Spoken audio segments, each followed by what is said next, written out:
The world is shifting fast, and if you think things are heavy now, the next few months will demand even more of us. Between the erosion of our rights and our hijacked food systems, the truth is, the rescue isn't coming. It's time to be your own guardian. Join me for this week's episode as we get real about what's happening and how to protect your peace, your home, and your future. The window's closing. Don't wait. Security isn't a luxury, it's a strategy. Welcome to Prepping for the Urban Woman, where I empower you to take command over your future. From solo apartment living to managing a household in a crisis, I provide the roadmap for practical, urban-focused emergency readiness. While this is geared toward the ladies, the mission is universal: total preparedness for everyone. I'm sitting here today in a room full of boxes. I'm getting over a 14-hour drive, moving my life yet again. Nope, still not done. And to be honest, I'm exhausted, which is why there was just audio, no video last week. Believe me, you didn't want to see me last week. But as I sat in that car watching the miles of highways stretch out in front of me, I wasn't just thinking about where I was going. I was thinking about where we are as a country, as a community, and as women who are trying to hold it all together. I wanted to record this because the air feels different right now. It feels heavier than ever. If you've been watching the news, and I mean really watching it, past the sound bites, you know that the window is closing. There's an urgency that I haven't felt before. If you think things are difficult now, I need you to hear me. If we don't take this seriously today, the next few months are going to put many people in a world of hurt. Let's talk about the heartbreak first. As a Black woman, watching the Voting Rights Act get gutted felt like a physical blow to the chest, the latest attack on our rights. It's not just a political shift, it's the intentional dismantling of protections that people bled and died for. It feels like decades of social progress are being erased in real time right before our eyes. When you see that happening, it sends a clear message. The systems you were told would protect you are being rewired to exclude you. And it's not just the voting booth. We're seeing the rise of the manosphere and a cultural shift that feels increasingly hostile towards women's autonomy and safety. For my single moms and solo women out there, this isn't just internet chatter. I don't need to tell you that. It translates to how we are treated in our workplaces, how we're viewed in our communities, and the level of safety we can expect when we walk out our front doors. It is sad and overwhelming. And it is okay to sit with that pain for a moment. But we cannot stay there. We have to turn that heartbreak into a shield. While we're grieving the social regressions, the very systems that keep us alive are being compromised. We're seeing the aggressive hijacking of the food system, farmers being forced out of business, corporate interests replacing them that's not necessarily in our best interest, and shifting of global alliances are making it harder and more expensive to put basic nutrition, which hasn't been found to cause cancer or other medical issues, on the table. Combined with the ongoing war in Iran, we are looking at a permanent shift in the cost of living. This isn't just an inflationary spike that'll go down in a few months. This is the new baseline. Energy costs are rising, and that trickles down into every item we touch daily. I've talked before about the cost of living versus the cost of staying alive, and that gap is widening every single day. And then there's the water. We're seeing data centers, these massive, power-hungry, pollution-spewing hubs, moving into areas already struggling with drought. They're consuming millions of gallons of water to cool their chips while local communities are told to conserve. They are prioritizing data and profits over our health. Our access to clean, affordable water is no longer a guarantee. It's a commodity that's being outbid by big tech. You can hear more about that in my last episode. So, here's why the next few months matter. I'm not saying all this to scare you. I'm saying this because I care about you. If you're waiting for things to get back to normal, you are losing precious time. It's not going to happen. The next few months are a critical window.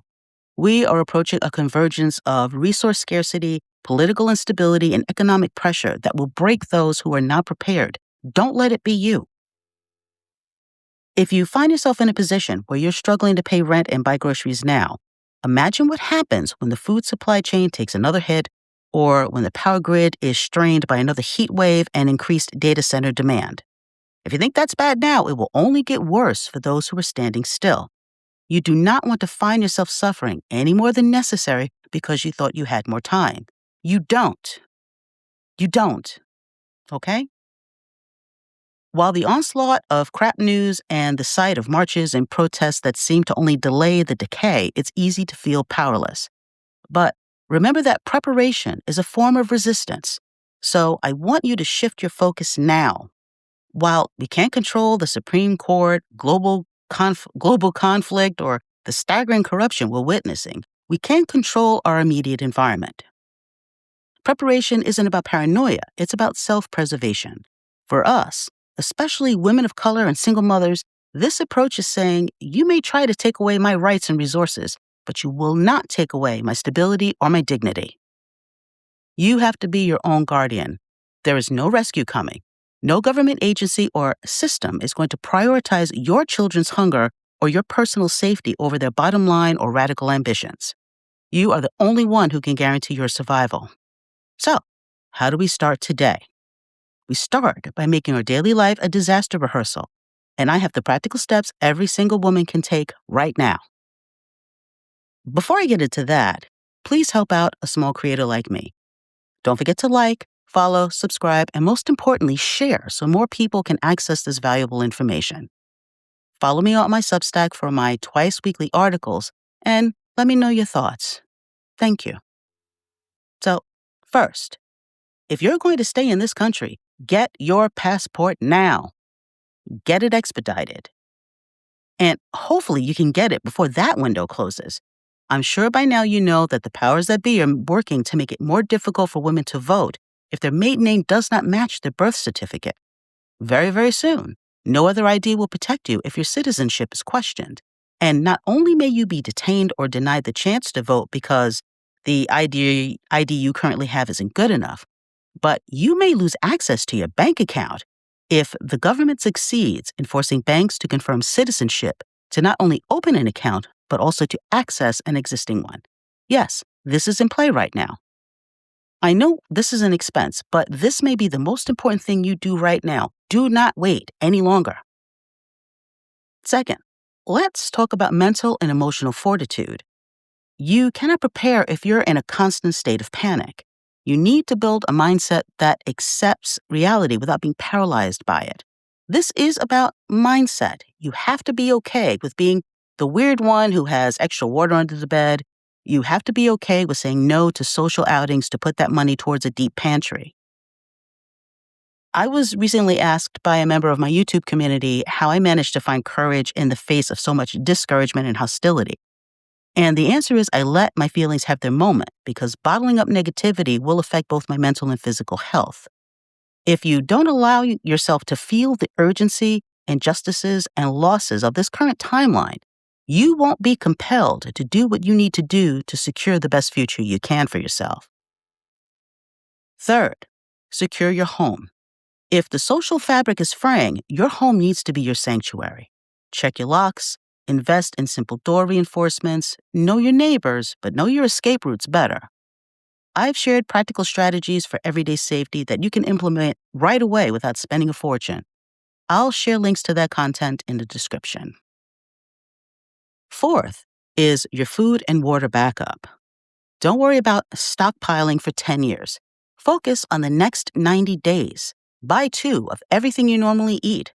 When you buy a bag of rice, buy 2. When you buy canned beans, buy 4 cans.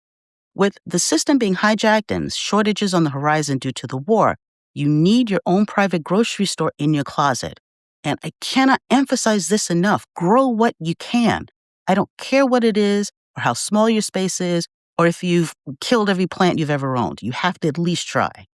And water, buy containers now and fill them. Don't wait because it's too late the way that they've been reporting it in the news. The drought has been ongoing for years. And there is a difference between stockpiling and hoarding. You're purchasing extra to ensure you have enough to ride out tough times, not buying so that others can't have it or resell it to desperate people at an unfair markup. It's about being smart, not being a statistic.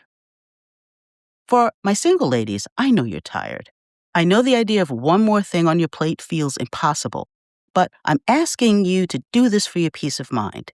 When the world outside gets loud and chaotic, and it's only going to get worse, there's a profound power in knowing that your kids are fed, your home is secure, and you have a support system of people you can trust in family, in friends, and your community. And choose these people wisely, now more than ever.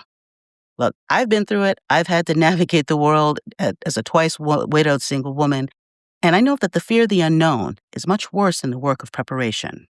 Prepping is not a hobby, it's a lifestyle of independence. Every small step closes that window of vulnerability. Look, I hate this timeline as much as you do. It's brutal watching everything you've warned about unfold.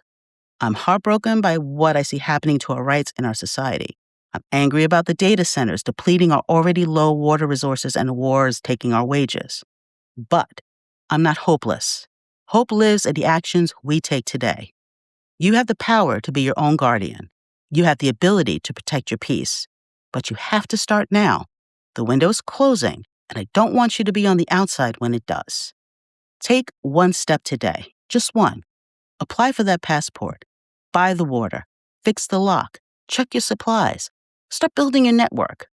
I make all the information you need available through my show and in my Substack articles, and also my ebook, Urban Ready, which you can purchase on sale from my website at urbanladyprepper.com/shop.